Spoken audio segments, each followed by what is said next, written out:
আসসালামু আলাইকুম। মেন কথা হলো কি জানো, সালাম দিছি। ওয়ালাইকুম সালাম। প্রথমে আমি একটা কথা বলবো। হে গাইস, আপনারা হয়তো ফার্স্ট ক্লিপ দেখে দিশা পাইছেন যে ইনামুল ভাই আমাদের এই জায়গায় আইতেছে, আর ওই ইনামুল ভাইরে নেওয়ার জন্য আমরা লঞ্চ ঘাট যাই আছি। আর যাওয়ার সময় বহুত ধরনের স্ট্রাগল হয়েছে। কি কি স্ট্রাগল হয়েছে ব্লগটা স্কিপ না করে লাস্ট পর্যন্ত দেখবেন। লাস্ট পর্যন্ত দেখলে মজা পাবেন। আর আইতে না আইতে আমরা পাইলাম নাগারবান বাজার। আর যেহেতু ইফতারের আগে বহুত ধরনের ভিড় ছিল, আর কিভাবে গেতেছে মজার শট নিছে রফিক ভাই। আর দেখেন সামনের মধ্যে কি ধরনের ভিড়, আর মানুষ কিছু কিছু মানুষ আছে ডাইরেক্ট এনে গাড়ির ভিতরে এই যাই কইতে না কইতে ভিতরে ঢুকান নিছে।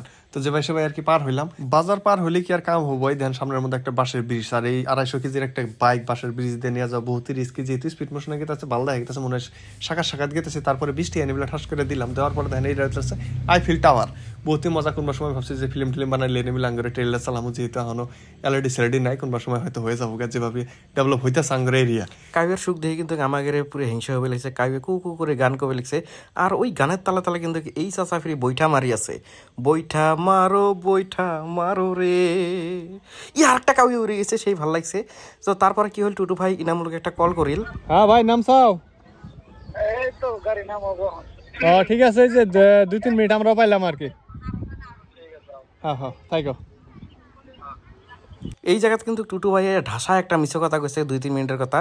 কারণ আমাদের ওই জায়গায় গেতে না হলে আরো 15-20 মিনিট লাগবে। ওই যাতে ধৈর্য না হারায় ওই জন্য অবশ্য মিছো কথাটা কোয়া হয়েছে। আর ভালো কামের জন্য মিছো কথা কইলে ওটা পাপ না হয়। তো দেখেন আমরা এলএনটি রোড কিন্তু অলরেডি উঠে গেছি। মানুষটা কিন্তু টুটু ভাইয়ের গাড়ির সাউন্ড শুনিয়ে পাশ পাকা দেখছে। এই দেন কত সুন্দরভাবে ব্রিজের কাম চলিয়েছে। এই যে ওয়ার্কার গেলে কি সুন্দর করে কাম করিয়াছে, মানুষ গরুডরু নিয়ে যায় আছে। 5-7 মিনিট গেতে না গেতে আমরা কিন্তু পেলাম বুর্জ খলিফা। কি রে টুটু ভাইয়ের থেকে না বুর্জ খলিফা? ও নয় রে, ও মিছো কথা। এটা কেরেং, ওই যে ব্রিজের বড় বড় যে রড আছে, ওই যে খুঁড়ির যে সিমেন্ট গেলে আছে, ওইলে হয়তো এলে দিয়ে টানাটানি করে। ভালো করে জানাম না ওই মাগের ব্রিজের মানুষগুলো ভালো করে জানবো ওটার কাম কি। তো যাই হোক আমাকে ব্রিজ লাগে, ব্রিজের কাম হয়ে আছে। কিন্তু যত বেসাল পারে একটা মিনি একটা টোল গেট আছে। টোলগেট নয়, মনে হয় টয়লেটও নয়, কি বেন এটা তাও কইর পাই না। যাই হোক টুটু ভাই কিন্তু পুরে যায় আছে। টুটু ভাই এত কনফিউশন হচ্ছিল যে কুতি যাওয়া লাগবে, আর এত পানি কিসের জন্য। এই যে পানি এতে রাস্তা দিয়ে নিয়ে যাবে লিখছে, এতে কেদো বানিয়ে ফেলায় এই গাড়িটা কিন্তু খুবই খারাপ। রাস্তাঘাট কেদো করে ফেলায়, মানুষ এতে পিছলে বেরোর ভাই ওটা একবার আমরা চিন্তা করে না। যাই হোক উমাকে যেটা কাম উমরা করে। আমরা কিন্তু আসতে না আসতে ব্রিজের মানে এই যে নদীর মুড়িতে আসি গেছে। মেলা কোন পাশে যাবো কনফিউজ যে কোন পাশে যাবো। আমরা মানুষকে খুঁজলাম যে কুদি যাওয়া যায়। তো মানুষগুলো দেখা দিল যে এই পাশে একবারে খেট ফাড়ে যাও। গেতে টুটু ভাই খারা ইন রে জান শেষ করে ফেলাও। এলাই না গাড়ি একবার নদীতে নিয়ে গেছিলি তুই, হয় নদীর মুড়ি দিয়ে যা।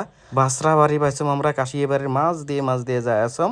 যাই হোক চলি থাকতে কি হল, এই যে বেলাটা যে আছে, বেলাটা কিন্তু সেই ডিস্টার্ব করিয়াছিল, কারণ একদম চোখের মধ্যে বেলাটা পড়িয়াছিল। তো ফাইনালি চট্টর ফাড়ে আহার পর সামনে দেখতেছেন গ্রাফিক কত সুন্দর একটা ভিউ করা দোকান আছে। তার মানে এটাই লঞ্চ ঘাট।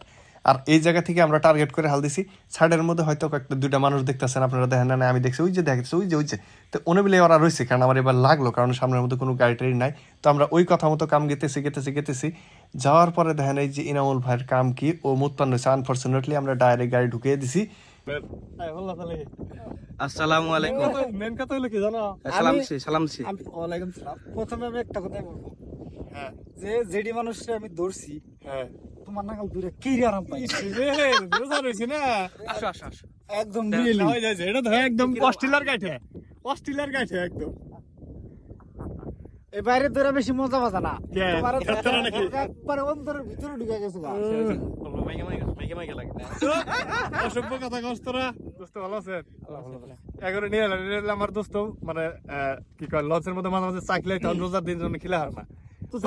মেন কথা হচ্ছে আমার ভাল লাগতেছে, ঠিক আছে। এই বড়িয়া করে তার মানে কাইসা খেত পানি দিমু, ওয়াও ফিল লাগতেছে। 1.5 ঘন্টার রাস্তা, তার মানে রাস্তা বলে 1.5 ঘন্টা আমি জীবনে নৌকা উঠা আই নাই। ফিল হইলো আমার যে ফট করে আইলাম, লাগা লাগছিল ভাল থাকলো। অবশ্যই ঠিক আছে, চলো সামনে আই যাই।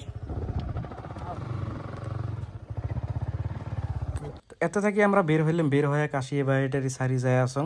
টুটু ভাই বহুত কনফিউশন আছিল যে এই নতুন রাস্তাটা কিন্তু চিনে না, কারণ এই পাশে বহুত হালবাড়ি ভুইবাড়ি আছে।